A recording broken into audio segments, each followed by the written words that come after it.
Oke, oke ya. Selamat pagi ya.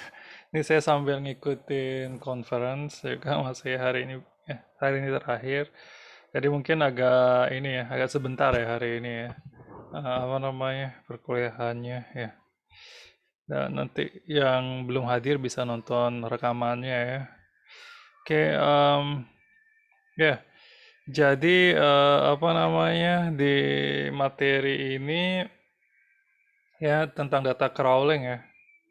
Jadi yang sedang ngambil pemrosesan paralel mungkin sudah sempat nyoba web scraping. Jadi apa bedanya data crawling sama web scraping? Kalau web scraping itu parsing HTML ya, itu ya.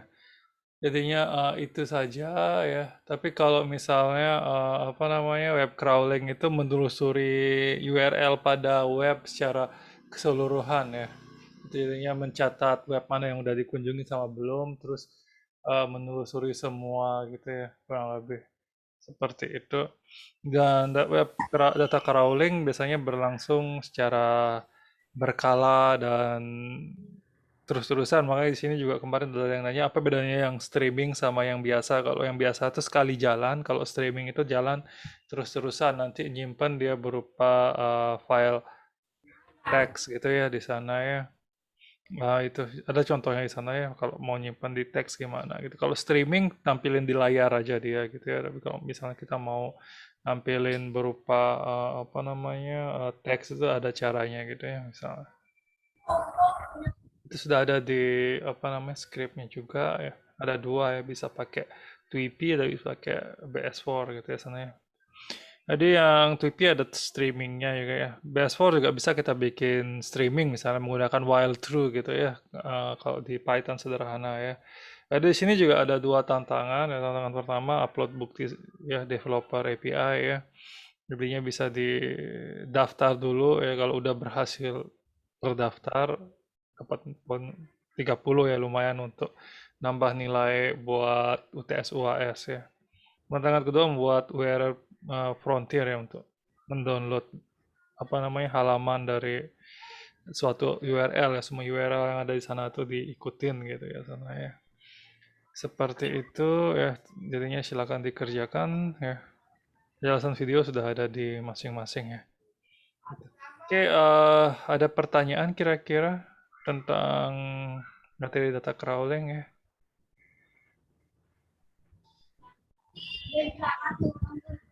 Oke, itu nih ini ya, presensinya ya. Siapa yang? Izin bertanya, Pak. Ya, silakan. Eh, di data crawling kalau nggak salah kan ada. Oh, sorry, sorry. Kayaknya nggak sengaja ke mute tadi ya.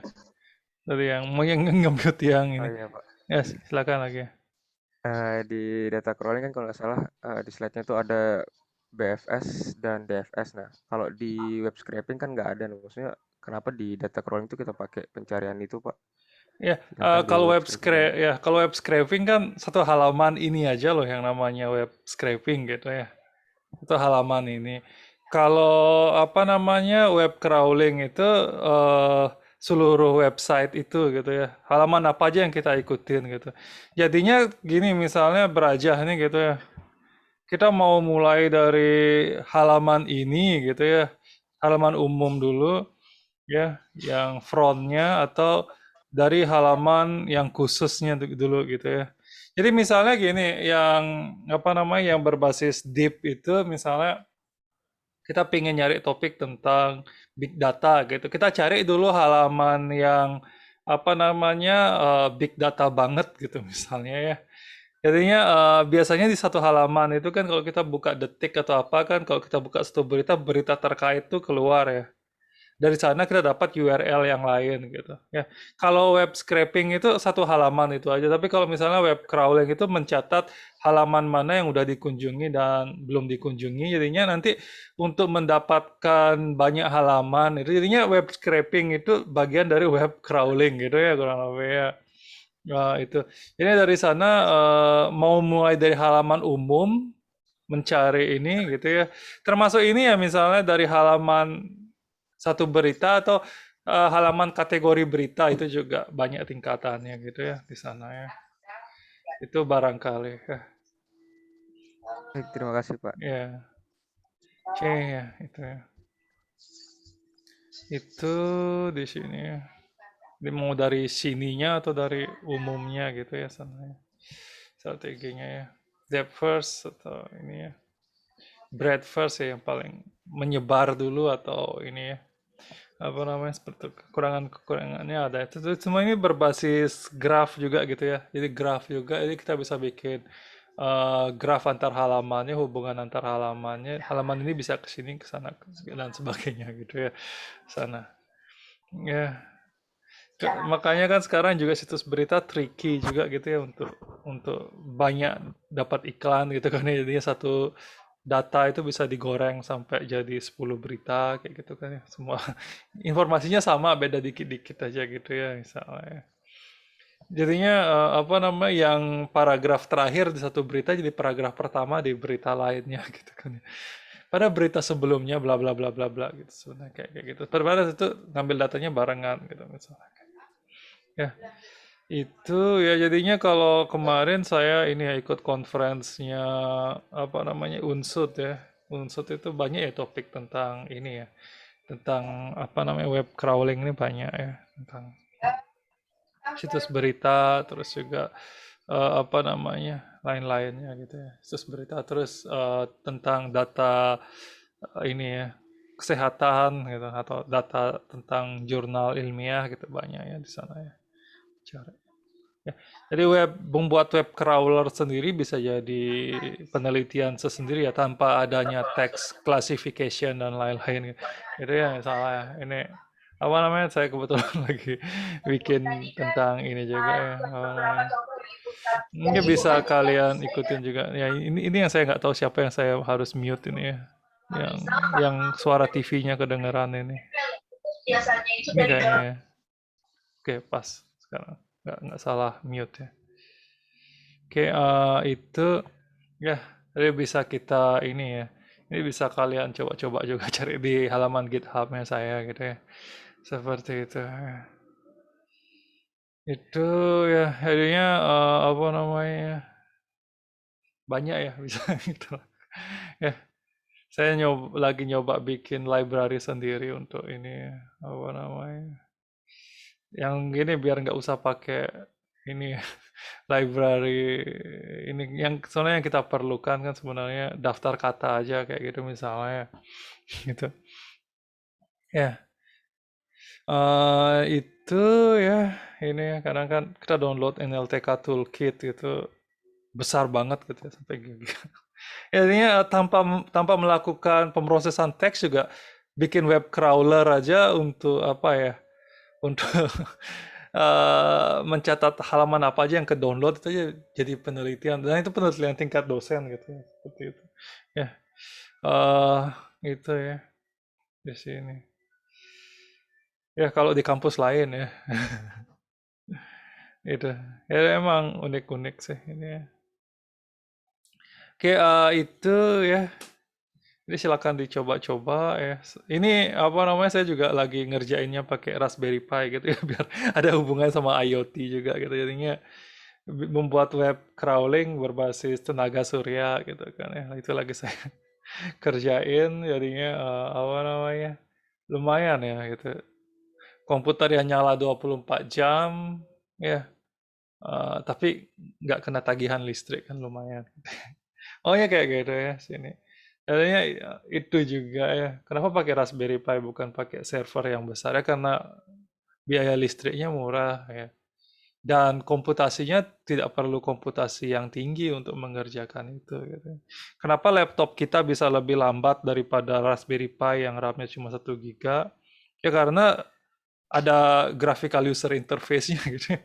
Ada browser, kita sambil ngerjain yang lain-lain gitu ya. Ada operating system juga operating system yang diperuntukkan untuk manusia gitu ya.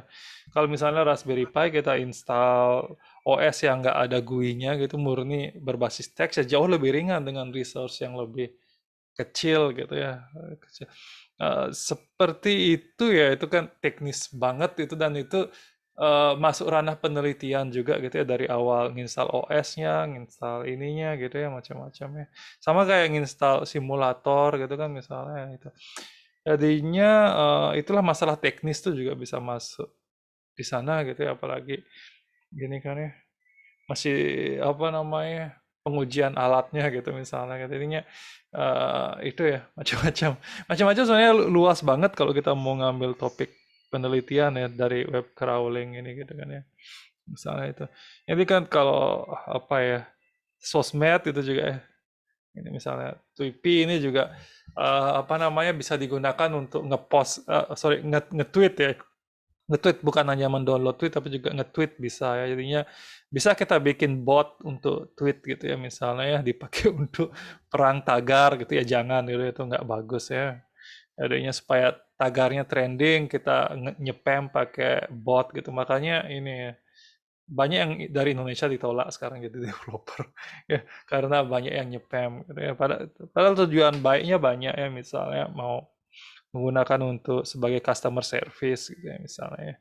Itu kayak misalnya kita ngajuin tiket untuk pembayaran pajak gitu ya, atau tiket untuk perbaikan nomor gitu, misalnya ada masalah, dapat SMS spam gitu, kita ngelapor misalnya XL gitu ya, bisa pakai Twitter gitu. Ini kalau menurut saya tuh ya, customer service-nya Excel lebih canggih ya gitu dalam hal ini. Dan saya berapa kali pakai pakai Twitter itu, ya emang bagus lah. TA-nya mungkin seperti itu juga bisa gitu ya, tentang bikin bot gitu ya, bot tentang ini gitu ya, itu ya. Dan itu lagi gitu ya, di sana ya, misalnya banyak ya bisa. Misalnya ada nge-tweet produk, otomatis kalau retweet produknya berarti order kayak gitu juga banyak ya bisa dilakukan gitu ya, banyak otomasinya di sana gitu. Ya kelebihannya nggak usah install aplikasi tambahan selain Twitter gitu ya. Twitter lumayan developer friendly ya. Kalau dulu Facebook yang developer friendly, sampai banyak sekali game-game di Facebook, tapi sekarang karena banyak ya ini ya, judi online dan penipuan dari game itu, Facebook juga kayaknya mulai banyak nutup ya. Itu. Itu ya, kalau dulu belum smartphone ya, jadi orang main game di Facebook tuh pakai laptop gitu. Mungkin kalian ngalami masa-masa itu apa enggak, saya nggak tahu. Kayak gitu. Kayak ada pertanyaan lagi? Izin bertanya Pak, Iya, silakan. script WP-nya ini cuma bisa dijalankan kalau kita jadi developer Twitter aja Pak? Atau Ya, maksudnya nggak bisa jadi Twitter biasa gitu? nggak bisa. Harus daftar sebagai developer dulu. Ya, Oh iya Pak, ya, oke karena oke. apa namanya itu, banyak orang sebelumnya menggunakan untuk tujuan kejahatan, tujuan politik gitu. Ini itu untuk menjamin kita diterima apa enggak. Ya, tergantung orangnya, nanti ada yang seminggu, ada yang sehari gitu. Kalau saya dulu sehari udah keterima ya. Kayak gitu. Jadinya itu makanya saya kasih tantangan di sini gitu kan, ya, keterima apa enggak. Tapi kalau sekali keterima, banyak ya yang bisa kita lakukan di sana. Ya lumayan menarik. Ya. Kita bisa ini ya, misalnya ngikutin informasi tertentu gitu misalnya. Misalnya informasi tentang COVID, informasi tentang cryptocurrency gitu misalnya, informasi tentang IoT gitu misalnya, ya macam-macam ya bisa gitu. Ikutin ya. Ya, jadi coba daftar ya, coba daftar. eh ya, kalau kalau misalnya ditolak, coba pakai email yang lain gitu. Kalau saya sendiri pakai email Gmail biasa ya, bukan pakai email Unram. Diterima kok gitu ya. Yang penting kita itu ya, nggak ikut nge-tweet yang aneh-aneh. Oke, itu barangkali ada lagi pertanyaan. TripAdvisor gitu juga ada API-nya ya. TripAdvisor juga ada API-nya. Dia bisa pakai API daripada pakai PS4. Ya, itu banyak ya tentang ini ya. Misalnya ada TA bimbingan saya tuh, misalnya tentang sentimen analisis untuk apa namanya, wisata laut gitu kan, misalnya itu ya, kata negatif untuk menggambarkan pantai apa aja sih. Ya, positifnya apa sih gitu ya. pantainya tinggi, siapa bilang pantai tinggi, gunung baru tinggi kan gitu ya. Misalnya kayak gitu kan beda ya. Kayak gitu. Ya unik-unik lah di sana ya, banyak yang bisa kita lakukan. Ya, oke ya. Itu juga ya, misalnya deteksi kata sarkas gitu ya. Kamar hotelnya bersih banget, sampah sampah berserakan di mana-mana. Ya gitu-gitu menarik ya, apa namanya. Ya, yang penting bisa belain ini ya, bisa belain kenapa harus itu diteliti berdasarkan ujian proposal. Tapi sebenarnya unik gitu ya. Ya, jadi semakin memanusiakan AI kan, ya, supervised learning ya itu ya. Jadi nggak bisa kita murni unsupervised ya learning gitu ya. Gitu ya. Nggak bisa kita murni training gitu. Pasti kita harus bikin role tertentu juga gitu. Seperti itu. Ya. Oke, itu barangkali kalau ada lagi. Oke, kalau tidak ada saya cukupkan sekian. Sampai minggu depan.